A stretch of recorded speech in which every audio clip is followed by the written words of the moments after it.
السلام علیکم. میرا نام انور مقصود ہے. مجھے آج شام آپ لوگوں کے ساتھ یہاں ہونا تھا، مگر مجبوری ہے. میں شہر میں نہیں ہوں، کسی اور ملک میں ہوں، اور یہاں میں اپنی مرضی سے آیا ہوں. زبردستی نہیں آیا، نہ کسی نے بھیجا.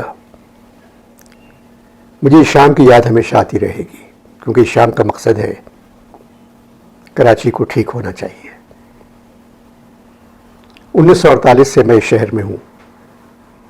دنیا میں کہیں بھی نوکری کر سکتا تھا، مگر میں نے یہ شہر نہیں چھوڑا.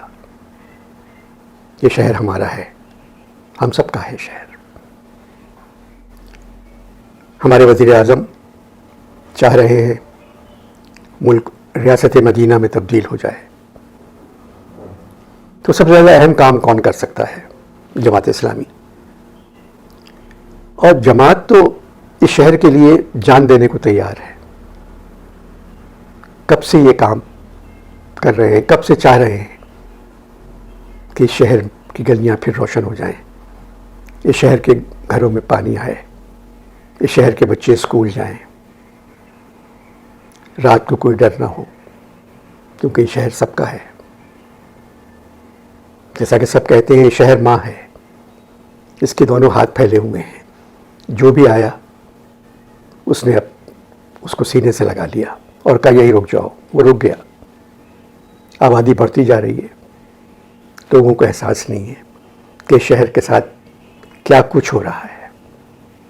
یہی وقت ہے. اب بھی نہیں سنبھلا یہ شہر تو پھر کبھی کچھ نہیں ہوگا. تو آئیے آج کی شام ہم یہ وعدہ کریں کہ شہر کے لیے ہم کیا کر سکتے ہیں، جماعت کیا کر سکتی ہے. انشاءاللہ واپسی پر میں اس شہر کے بارے میں تفصیل سے بات کروں گا، ورنہ تو مصطفیٰ زیدی کا شعر روزانہ ہی پڑھنا پڑتا ہے. شہر کے کوچوں بازار میں سناٹا ہے، آج کیا سانحہ گزرا ہے خبر تو لاؤ. روزانہ سانحہ نہیں گزرنا چاہیے. اس کے لیے ہم کو، آپ کو، سب کو باہر آنا پڑے گا، اور جو لوگ اقتدار میں ہیں ان کو سمجھانا پڑے گا کہ بھائی یہ کرو، یہ نہ کرو. بہت بہت شکریہ.